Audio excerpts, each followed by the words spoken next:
देखिए, राहुल गांधी या तो उस समय उनके साथी रहे होंगे जिनको ये सारा ज्ञान हुआ होगा, या कोई बड़े भविष्यवक्ता होंगे। यानी जिस चीज की कोई सर्टेनिटी आज तक पता लगी नहीं है, आज वो इस प्रकार से बोलते हैं। अभी बात तो उन्हीं से पूछनी पड़ेगी, इसके बारे में मैं कुछ कहूंगा नहीं। 100 साल पर सवाल उठा रही है कांग्रेस। फेल हैं आपके 100 साल, 100 दिन, माफ कीजिएगा। उनके कितने सफल हुए हैं और हमारे कितने सफल हुए तो हम जानते हैं। 100 दिन के अंदर नहीं, हमने पिछले 10 साल और 100 दिन, 10 साल और 100 दिन का टोटल हिसाब लगाएंगे तो उनके 60 साल से भारी पड़ते हैं। और इस के प्रमाण सीधे ये है कि आज सामान्य जनता, साधारण जनता भी भारतीय जनता पार्टी की सरकार, एनडीए की सरकार, नरेंद्र मोदी जी की सरकार, इसके प्रति जो आस्था है, उस आस्था को हर चुनाव में घोषित कर रहे हैं। चाहे वो लोकसभा का चुनाव रहा हो, तब भी सरकार केंद्र में तीसरी बार बनी। हरियाणा का चुनाव आया, तब तीसरी बार सरकार बनी। जबकि ये तो सारे चिल्ला रहे थे, और एक अजीब व गरीब जो तमाशा इन्होंने बनाया हुआ था कि हार करके भी हम जीते हैं, ये शोर मचा रहे थे। ऐसी हार के जीतने की कहानी इनकी लगातार इनके साथ जुड़ी रहे, हारे भी और जश्न मनाए, लगे रहे। ऐसा ही दिल्ली में मनाएंगे। अब दिल्ली में भी इनका कहीं कुछ है नहीं, फिर भी कहेंगे हम जीतेंगे। भगवंत मान कहने हम मोहम्मद के साथ केजरीवाल सरकार बनाएंगे, आप कह रहे हैं। मैं तो कह रहा हूँ ना कि जिस प्रकार के दावे करते हैं, कुछ दिन सामने आ जाएगा सब सामने। तो इसलिए इस बार ये इनकी जो 10 साल की, जो ये 15 साल कितने हो गए केजरीवाल को, वहां पर 10 साल। 10 साल हो गए। तो ये 10 साल के जो कारनामे इनके हैं, ये जनता के सामने है। जनता अब इस प्रकार के जो बार बार बोलने वाले झूठ है, इसके ऊपर कोई भरोसा करने वाली नहीं है।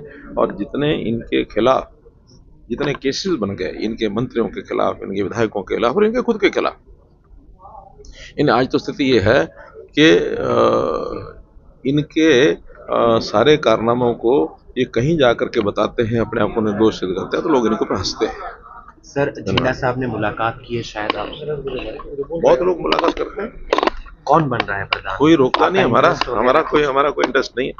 हमको जो बताने आते हैं हम सुन लेते हैं। एक और बात, भूपेंद्र सिंह हुड्डा का बयान आया पिछले दिनों कि वो तंत्र के कारण हार गए, यानी कि तंत्र आपके पास था। देखिए, लोकतंत्र जो है वही तंत्र है। लोकतंत्र के अलावा और कोई तंत्र नहीं है। लोकतंत्र में जो जीतता वो जीतता, जो हारता वो हारता है। अब वो केवल तंत्र की बात करते हैं, लोक की बात नहीं करते हैं। लोग जिस प्रकार से उनके खिलाफ खड़े हुए, लोगों ने उनके शासन को हमारे शासन को मिला करके देखा, तुलना की। आज भी लोग कहते हैं कि कितना बेहतर तरीके से 10 साल का जो शासन चला, लोगों को घर बैठे सब सुविधाएं मिली, किसी को कोई परेशानी नहीं। और हमने राजनीतिक भेदभाव के बिना एक राजनीति से ऊपर उठ करके सारे प्रदेश में जो काम किया है, आज भी लोगों के सर, यानी जादू सर चढ़ बोलता है। ये आप सबने भी देखा है। वो तो सब हवा फैला रहे थे कि हम जीत गए, हम सरकार बना गए। लेकिन जनता ने उनको वोट की चोट ऐसी मारी कि आज उनको समझ ही नहीं आ रहा हुआ क्या है। और यही नहीं, मैं तो आगे के लिए भी कह रहा हूँ। आज हमारे मुख्यमंत्री के जो काम करने का तरीका है, उनका जो नेतृत्व भर रहा है, अगले 10 साल भी वो इंतजार न करें किसी बात की। महिलाओं के लिए जो 2100 रुपए की बात आ रही है कि मीटिंग में आज कुछ फैसला लिया जाएगा, हरियाणा सरकार, ये हरियाणा प्रदेश सरकार के लोग बताएंगे। मुझे तो इतनी बारीकी से ना मैं जानकारी रखता हूँ, ना पूछने की जरूरत है, क्योंकि हरियाणा प्रदेश सक्षम है इन सारे निर्णयों में। हमको इसमें कोई करनाल बीजेपी ने एक अच्छा कदम उठाया है, प्रदेश को कह दिया कि आप चुन लीजिए जिला अध्यक्ष, हम सब सहमत रहे।